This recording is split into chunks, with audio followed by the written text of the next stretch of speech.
Good day to everyone. I am Alyssa Sindon and welcome again to day 125 of 365 Daily Devotion with Bible Character Edition. And today is April 4, 2026. And throughout this week, we will talk about Jesus and his final week.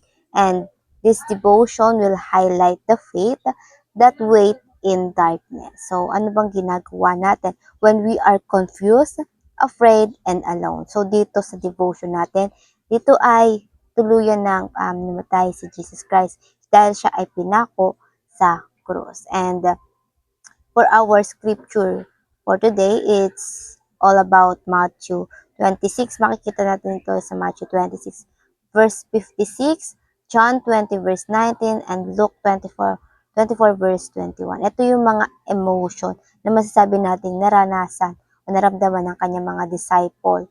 And sa Matthew 26 verse 56, it is a day when Jesus was arrested. All of his disciples deserted him and fled. Nagpulyasan sila.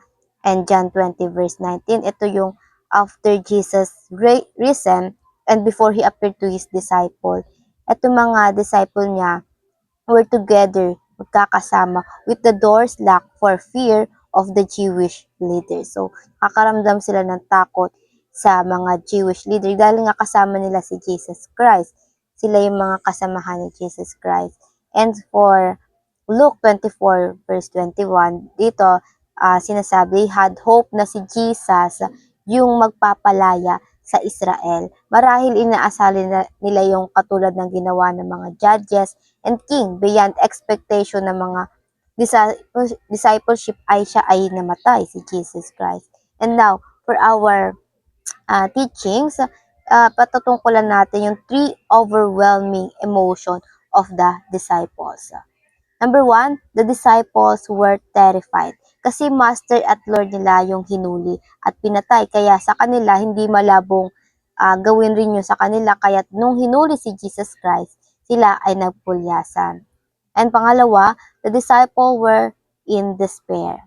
Hopeless ang mga disipulo ni Jesus Christ. After all the miracle they saw, they thought Jesus would free them from Roman Empire, be the Israel king, but with their own two eyes, they saw Jesus was crucified and die on the cross. And pangatlo, the disciples were confused. Nakikita nila yung kapangyarihan na kumikilos sa pamamagitan ni Jesus Christ. Paano siya yung nakakapagpagaling sa mga may sakit, nagpo-provide ng makakain, nautusan niya yung hangin at ang tubig because of those, they firmly believe na siya yung Messiah and yung magdadala ng restoration at magiging hari ng Israel. He refused the protection from Peter give as he said he can call legion of angels to protect him and yet he died. That makes his disciple very confused. Parang kaya niya na lahat pero bakit namatay siya? Ayun yung siguro isa sa mga emotion, overwhelming emotion na naranasan ng mga disciples. So, brothers and sisters, in this moment, everything seems quiet and hopeless. The disciples were afraid, confused, and sad. They did not yet understand that Jesus rise again for them. It felt like everything was over. But even in the silence, God was still working. God's plan did not stop at the cross. And for our application, paano ba natin to? Or ano ba yung maaaring nating apply sa ating mga buhay mula sa devotion natin na ito? Number 1, remember that God works even through tragedies. Kahit yung pagkapako ni Jesus Christ sa cross ay may trabaho doon ang Diyos. Kailangan mangyari yun dahil nga gusto ni Jesus Christ din na ma-accomplish yung mission na ibinigay sa kanya ng Ama. Even on we thought it is misfortune, God still working. Kailangan ni Jesus harapin yung kamatayan because that is the only way to redeem us, restore us, not on the circumstances but with our relationship with God so that we could call Him again, Abba, Father. And pangalawa, wait patiently even when God seems silent. Kailangan lang natin tumingin sa perspective ng Diyos. when God appeared again to His disciples. After His silence, ito nga yung 3 days siyang nahimlay, ipinaliwanag niya na bakit kailangan niyang mamatay, bakit kailangan niyang harapin lahat ng paghihirap. Wait patiently even when God seems silent. This reminded us that sometimes we do not have to know, we just have to trust God. That God knows what He is doing. And pasensyoso ang Diyos at darating din ang araw na i-reveal sa atin ng Diyos kung ano yung ginagawa niya sa ating mga buhay. And for the number 3, rest in God's plan even when you do not understand it. We can have peace in God. He knows everything and God is always in control. Even when we do not understand what he is doing right now, sometimes God's people must wait in darkness before they see his glory.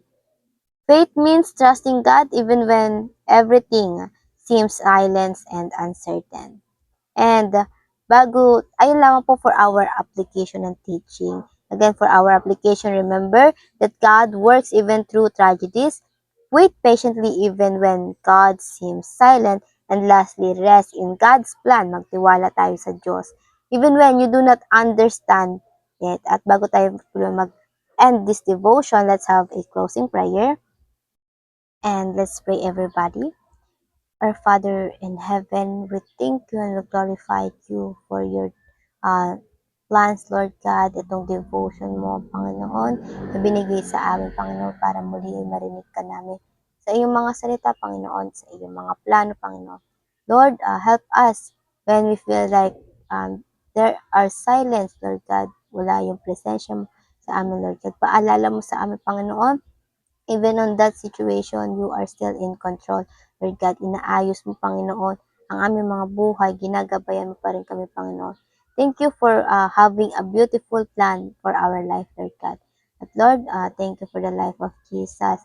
Siyang nagsakripisyo ng kanyang buhay para sa aming mga makakasalanan. Lord God, ikaw nawa ang siyang palaging manguna, palagi sa aming mga ginagawa at magliwanag ka sa aming mga daan.